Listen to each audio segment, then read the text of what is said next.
Assalamualaikum warahmatullahi wabarakatuh. Di sini kami akan menjelaskan laporan UAS Machine Learning tentang klasifikasi penyakit jantung menggunakan metode Canary-Snake-Bird atau KNN. Di sini saya sendiri Adi Waluyo dengan NIM 20235117. Lalu teman saya. Dan saya Dwi Adi Irianto dengan NIM 2023 51131. Nama saya Muhammad Nur Andrianto dengan NIM 2023 51140. Lalu saya sendiri Ilham Mata Nugraha dengan NIM 2023 51142. Nah, lanjut, saya akan menjelaskan bab 1 pendahuluan. Yang pertama yaitu latar belakang. Penyakit jantung merupakan salah satu penyebab kematian tertinggi di dunia, dengan sekitar 17,9 juta kematian setiap tahun menurut WHO. Oleh karena itu, deteksi dini sangat penting untuk mengurangi risiko dan meningkatkan peluang kesembuhan.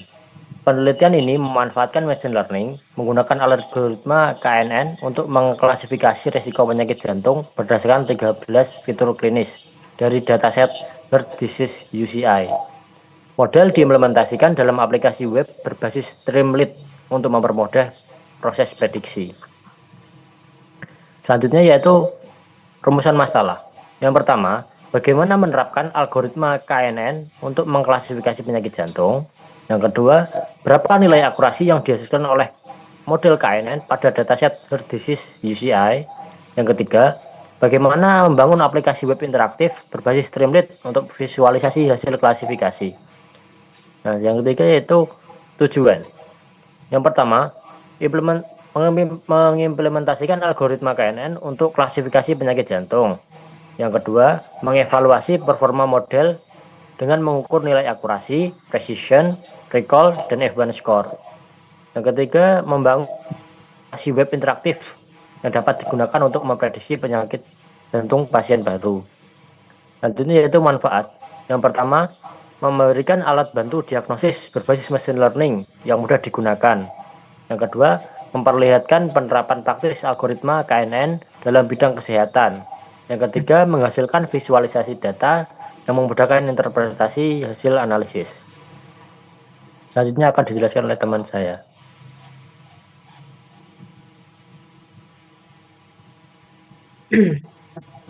Baik, saya akan menjelaskan tentang metodologi. Alur penelitian.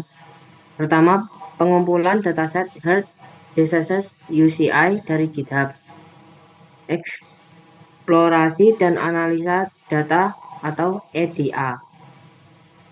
Processing data, pembersihan data, standar, color, normalisasi. Speed data, 80% data latih, 20% data uji. Training model KNN dengan K7, metric excluding. Evaluasi model, akurasi convolution metric, laporan klasifikasi. Pembangunan aplikasi web Streamlit, pengujian dan validasi aplikasi. Sumber dataset. Dataset diunduh secara otomatis dari URL setiap kali aplikasi dijalankan. Selanjutnya, processing data. Pemeriksaan missing value. Tidak ditemukan missing value pada dataset. Standar, scalar, normalisasi fitur agar memiliki min 0 dan standar 1. Train test split 80% data latih atau 242 data dan 20% data uji atau 61 data. Stratified split memastikan proporsi kelas seimbang pada data latih dan uji. Selanjutnya, parameter model KNN. Jumlah tetangga K nilainya 7. Parameter metrik jarak, nilai X-leading. Parameter standar scalar, ya. Ukuran data uji 20% dan random stat 42. Tool dan teknologi yang digunakan. bahasa pemrograman dengan menggunakan Python 3.11, framework web interaktif dengan menggunakan Streamlit 1.58, library machine learning menggunakan Scikit-learn 1.9, manipulasi dan analisis data menggunakan Pandas 3.0,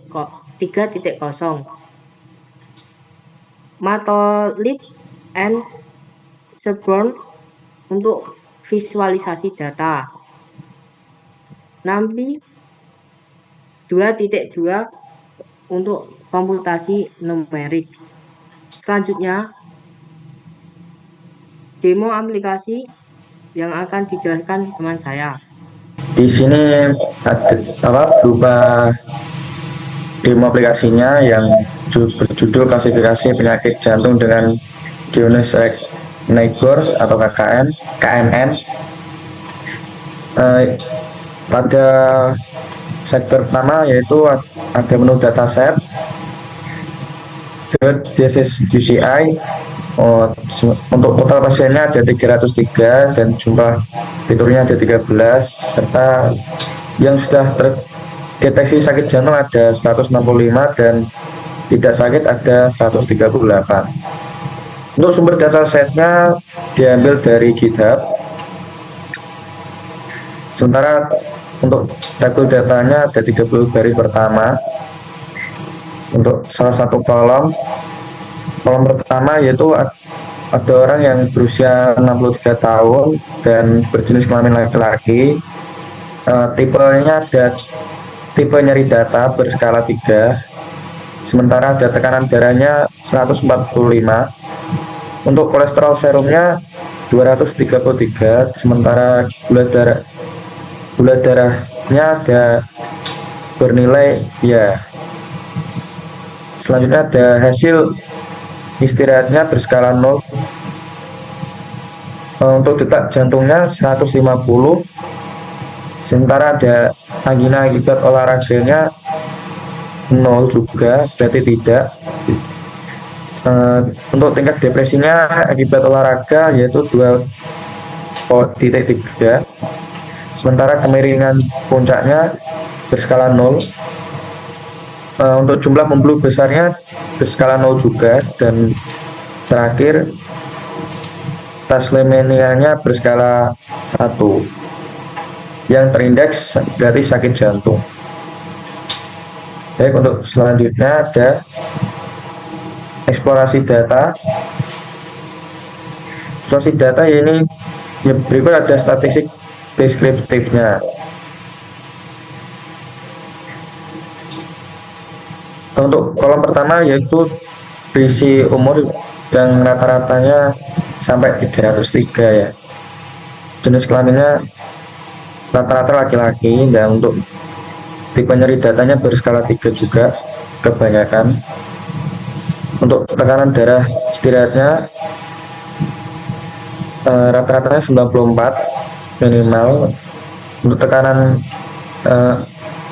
kolesterolnya 126, berarti iya. Untuk hasil istirahatnya berskala 0, dan detak jantung maksimumnya 0 juga. Sementara angina akibat olahraganya 1, berarti iya. Untuk depresi akibat olahraga 0 juga, sementara kemiringan puncaknya berskala 0 dan jumlah pembuluh besarnya berskala 0 juga, dan talasemianya berskala 1. Berikut selanjutnya ada distribusi kelasnya dan distribusi usia berdasarkan kelas. Yang menderita sakit jantung rata-rata berjumlah pasien 150-an lebih, yang tidak sakit jantung 125, kurang lebih 125. Untuk rata-ratanya yang tidak sakit jantung berusia 30-an, sementara yang terindeks sakit jantung lebih dari 50, usia 50 ke atas. Baik, selanjutnya bisa dijelaskan teman saya. Baik, selanjutnya ada hasil model KNN dan evaluasi akurasi. Hasil model KNN-nya yaitu berjumlah 81,97% dengan data latih 242 dan data uji 61. Pengujian kali ini yaitu memiliki error rate sebanyak 18%. Lalu untuk laporan klasifikasinya yaitu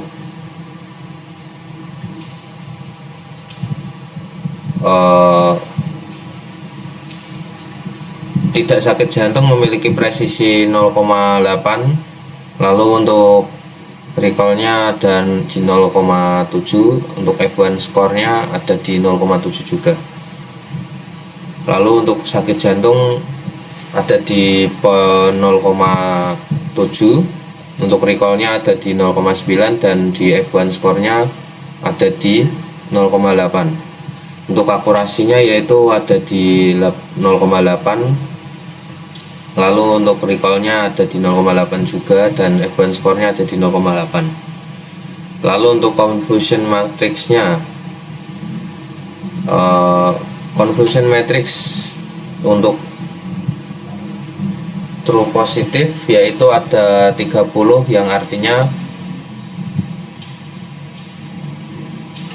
yang artinya sakit atau diprediksi sakit. Lalu untuk true negatif bernilai 20 dengan keterangan tidak sakit dan diprediksi tidak sakit. Lalu untuk false positif bernilai 8 untuk keterangan tidak sakit namun diprediksi sakit, yang artinya salah. Lalu untuk false negatif dengan nilai 3 dengan keterangan sakit dan diprediksi tidak sakit, yang artinya salah. Lalu selanjutnya ada visualisasi KNN.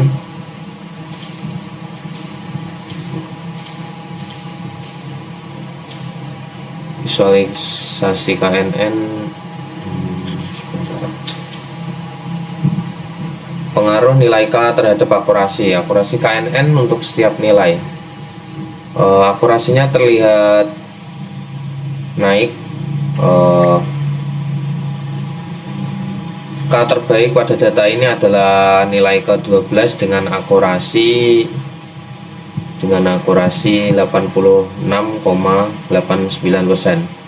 Untuk persentase grafik usia melawan detak jantung itu kebanyakan tidak sakit jantung ada di usia 50-an. Lalu untuk yang sakit jantung ada di usia tertinggi yaitu 30 dengan detak jantung 200. Lalu untuk kolesterol tekanan darah itu jika tidak sakit jantung memiliki kolesterol yang sangat tinggi sebesar 300 dan tekanan darah sebesar 200. Lalu untuk sakit jantung memiliki kolesterol 300-an lebih dan tekanan darah 180. Berikut untuk korelasi fitur terhadap penyakit jantung. Ya, kebanyakan positif. Lalu selanjutnya menambahkan prediksi untuk penyakit pasien baru. Di sini misal kita menginputkan data dengan usia 55, berjenis kelamin laki-laki, nyeri dada 0, lalu tekanan darah 130, kolesterol 250, lalu gula darah ya, lalu hasil EKG istirahat normal, detak jantung maksimal 150, angina akibat olahraga ya, depresi 1.0, kemiringan puncak upsloping, lalu jumlah pembuluhan darah 0, thalassemesia normal. Lalu jika kita prediksi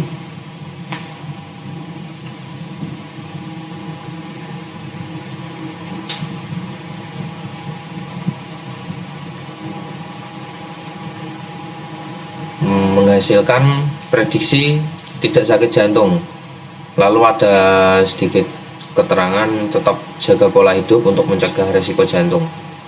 Kelas probabilitasnya yaitu ada di 57 untuk tidak sakit jantung dan 42% untuk sakit jantung. Berikut grafiknya, 57% untuk tidak sakit jantung, 42% untuk sakit jantung.